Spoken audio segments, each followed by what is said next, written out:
जय भारत, जय हिंद, वंदे मातरम। साथियों, स्वागत है आपका हमारी रोजाना 10 मिनट 50 मिनट की सीरीज की क्लास में। चलिए साथियों, स्टार्ट करते हैं अपनी आज की क्लास। पहला प्रश्न आपकी स्क्रीन पे। भारत की खाद्य एवं पोषण सुरक्षा के संदर्भ में विभिन्न फसलों की बीज प्रतिस्थापन दरों को बढ़ाने से भविष्य के खाद्य उत्पादन लक्ष्यों को प्राप्त करने में मदद मिलती है, किंतु इसके अपेक्षाकृत बड़े विस्तृत कार्यान्वयन में क्या बाध्यताएं हैं। तो अब इनमें से जो क्या बाध्यताएं हैं वो बताना है। तो देखिए, कोई भी राष्ट्रीय बीज नीति नहीं बनी है, गलत है। निजी क्षेत्र की बीज कंपनियों की उद्यान कृषि फसलों की रोपण सामग्रियों और सब्जियों के गुणवत्ता वाले बीजों की पूर्ति में कोई सहभागिता नहीं है, सही हो जाएगा। तो केवल गलत है, ये भी गलत हो जाएगा। फिर नेक्स्ट, निम्न मूल्य एवं उच्च परिमाण वाली फसलों के मामलों में गुणवत्ता वाले बीजों के बारे में मांग पूर्ति अंतराल है, ये सही है। तो केवल 3 सही हो जाएगा। ऑप्शन नंबर बी जो है अपना सही होगा। देश में प्रथम कृषि विश्वविद्यालय की स्थापना किस वर्ष हुई थी? तो प्रथम कृषि विश्वविद्यालय की स्थापना 1960 ईस्वी में हुई थी। फिर नेक्स्ट क्वेश्चन, बीटी बीज का संबंध है। बीटी जो है दोस्तों एक कपास से संबंधित बीज है, कपास का बीज होता है। निम्न में से कौन सी भारत में रबी फसल नहीं है? जो रबी की फसल नहीं है वो बताना, तो वो हो जाएगी दोस्तों आपकी जूट। के बाद की अवधि के दौरान खाद्यान्नों विशेषतः गेहूं के उत्पादन में बहुत वृद्धि हुई। मतलब किसके बाद हुई? तो ये हुई थी दोस्तों 1966 में, जो अपनी हरित क्रांति हुई थी उसके बाद। IR-20 और रत्ना 2 प्रमुख किस्में हैं। तो ये जो है दोस्तों धान की किस्में हैं। निम्न फसलों पर विचार कीजिए। अब यहाँ कुछ फसलें दे रखी है, कपास, मूंगफली, धान और गेहूँ। उपरोक्त में से कौन सी खरीफ की फसलें हैं? जो खरीफ की फसलें हैं वो बताना। तो देखिए, कपास, मूंगफली और धान हो जाएगी, लेकिन गेहूँ जो है रबी की फसल हो जाएगी। तो 1, 2 और 3 हो जाएगी। Option number C.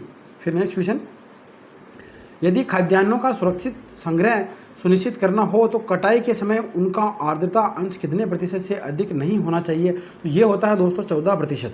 फिर नेक्स्ट क्वेश्चन, कृषि में युग्म पैदावार का आशय को उगाने से है, तो वो है दोस्तों विभिन्न मौसमों पर 2 फसलें उगाना।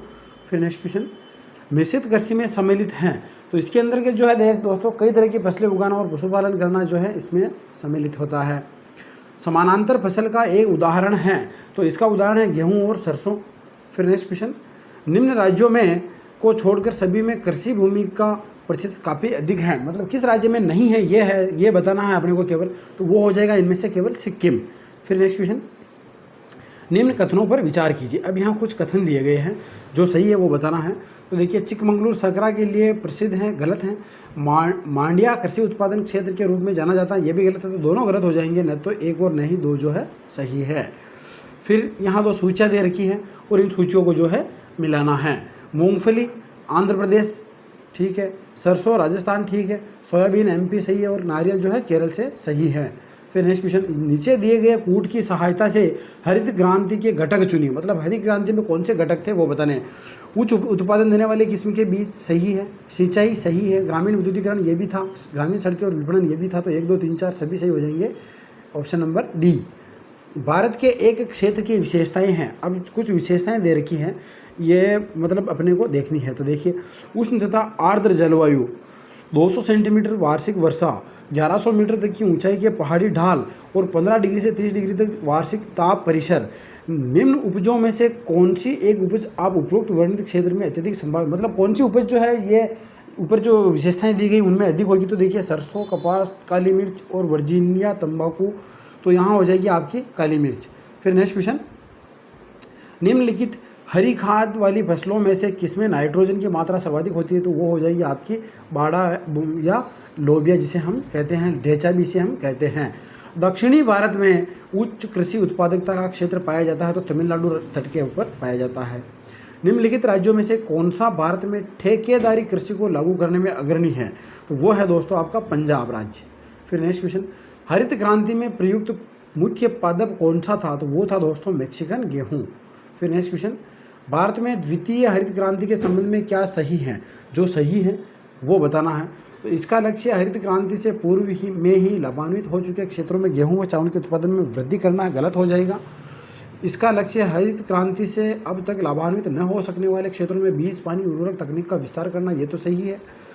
इसका लक्ष्य हरित क्रांति के प्रारंभ में प्रयुक्त हो चुकी फसलों को छोड़कर अन्य फसलों के उत्पादन में वृद्धि करना, ये भी गलत है। और इसका लक्ष्य पशुपालन, सामाजिक वानिकी, मत्स्य पालन के साथ मत्स्योत्पादन का समांकलन करना, ये सही हो जाएगा। तो 2 और 4 जो है सही हो जाएंगे। Option number C.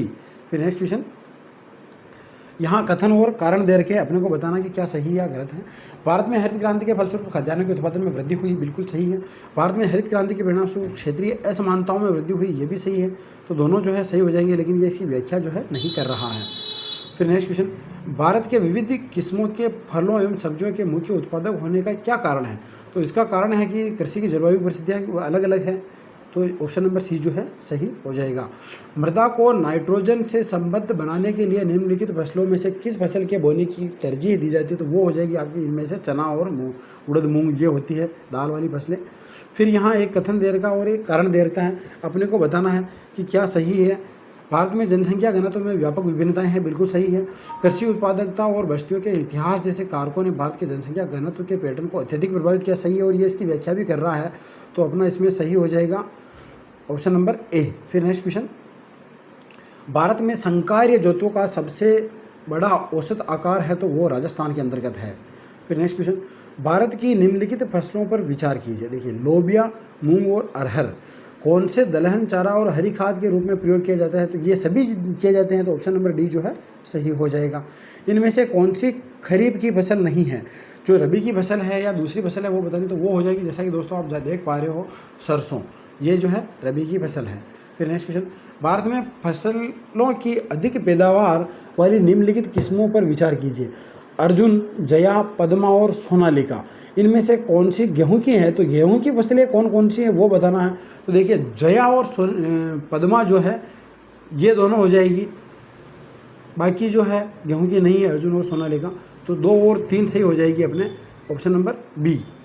फिर नेक्स्ट क्वेश्चन, यद्यपि काफ़ी और चाय दोनों की खेती पहाड़ी ढलानों पर की जाती है, तथापि इनके कृषि के संबंध में इन दोनों में कुछ अंतर पाया जाता है।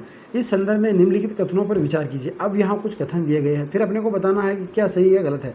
कॉफ़ी के पौधों को उष्णकटिबंधीय क्षेत्रों की उष्ण तथा आर्द्र जलवायु की आवश्यकता होती है, जबकि चाय की खेती उष्णकटिबंधीय और उपोष्ण दोनों क्षेत्रों में की जाती है, सही है।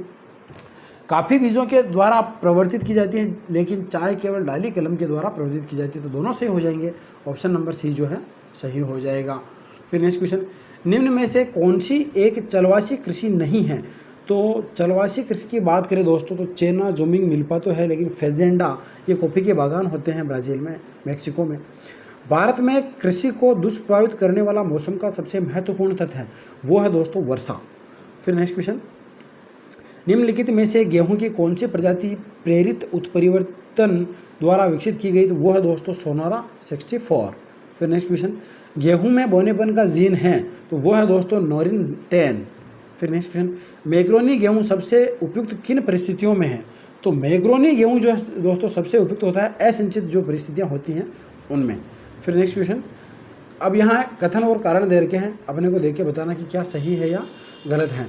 पारंपरिक खेती के आधुनिक वैज्ञानिक खेती में रूपांतर में हरित क्रांति की तकनीक की महत्वपूर्ण भूमिका रही है, सही है। इसमें सामाजिक एवं पर्यावरणीय लागत सम्मिलित नहीं होता है, सही है, लेकिन ये जो है स्पष्टीकरण सही नहीं कर रहा है, तो ऑप्शन नंबर बी जो है सही हो जाएगा।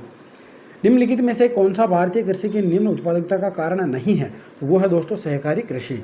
फिर नेक्स्ट क्वेश्चन, भारत में कृषि को समझा जाता है, तो इसे जो है दोस्तों जीविकोपार्जन का एक साधन समझा जाता है। भारतीय कृषि के संदर्भ में निम्नलिखित में से कौन सा कथन सही है?